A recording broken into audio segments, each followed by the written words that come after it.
Me parece que para poder entender el surgimiento de Stanislavski es necesario remontarnos a la pugna que hubo entre dos estilos artísticos, estéticos, que se dieron en el siglo XIX en Europa y en algunas otras partes del mundo. En primer lugar estuvo el estilo romántico, que fue un movimiento que implicó una renovación de las artes y la forma de ver al mundo. Ese estilo estuvo sellado por la formación de las naciones.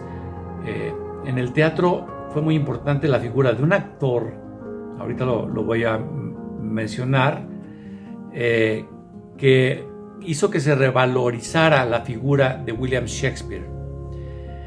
El romanticismo se dio en Alemania, se dio en Francia, se dio en España, en Estados Unidos, después se extendió a otras partes del mundo, a Latinoamérica por supuesto, y basaba sus principios en el rechazo al racionalismo del neoclásico, postulaba una libertad creativa y enfatizaba el color local, basado en esta idea que mencioné de la formación de las naciones.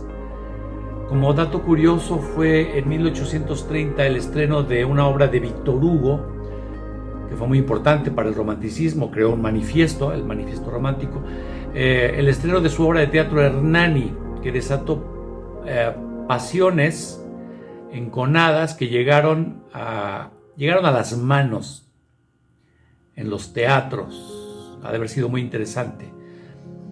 Debo mencionar como autores muy importantes del romanticismo, por supuesto que se me van a escapar muchos, pero diré que fueron importantes Théophile Gautier, Alfred de Musset, Alfred de Vigny, Schiller, por supuesto con obras de teatro muy importantes, von Kleist también, y obviamente Goethe dirían los... Bueno, lo dije mal. El romanticismo va a tener su contrapartida en el realismo, inaugurado, entre otros, por un autor noruego que todo el mundo conoce, que va a ser Henrik Ibsen. Otros autores se van a sumar a esa nueva corriente, como van a ser Chekhov, Oscar Wilde, Strindberg, en fin. Se van a buscar, en contra de lo que postulaba el romanticismo, en el realismo lo que se va a buscar es una observación directa de las costumbres y los rasgos psicológicos de las personas. Ya no se van a tocar como en el romanticismo, que se tocaban temas mitológicos o asuntos de reyes o de personajes muy importantes. En el realismo lo que se va a hablar es de las personas que viven en esta cuadra.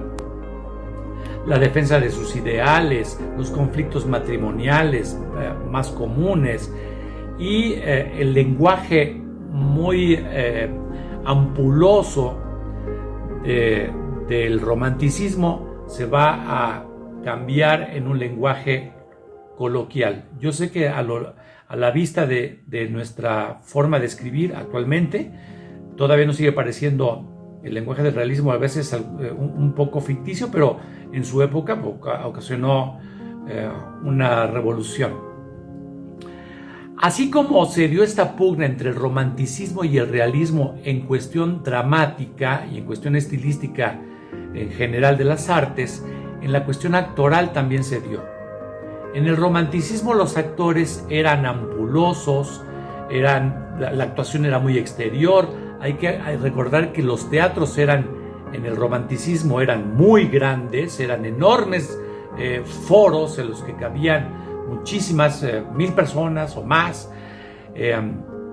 Entonces las actuaciones eran muy ampulosas, vuelvo a decir la palabra, eran efectistas, y los grupos de teatro, las compañías teatrales se basaban sobre todo en una estrella.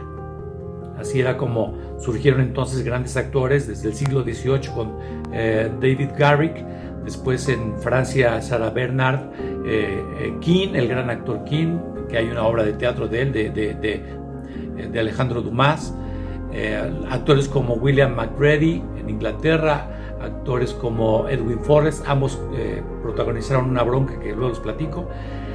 En fin, entonces el realismo necesitaba de otros tipos de actuación, de otro tipo de actuación. Los teatros ya para finales del siglo XIX fueron más pequeños, los foros disminuyeron sus tamaños, entonces ya no eran foros para 1000 personas, sino eran teatros para 200 personas.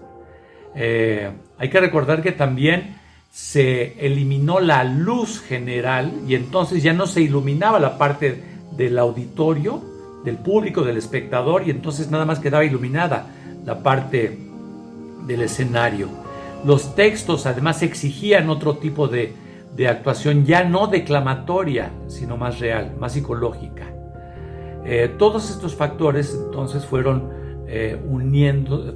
uniendo para buscar otro tipo de actuación. Y entonces, entre otros, va a ser muy importante, la obra de Konstantin Stanislavski. Y más adelante veremos otros teóricos que también fueron influyendo para ese nuevo tipo de actuación realista.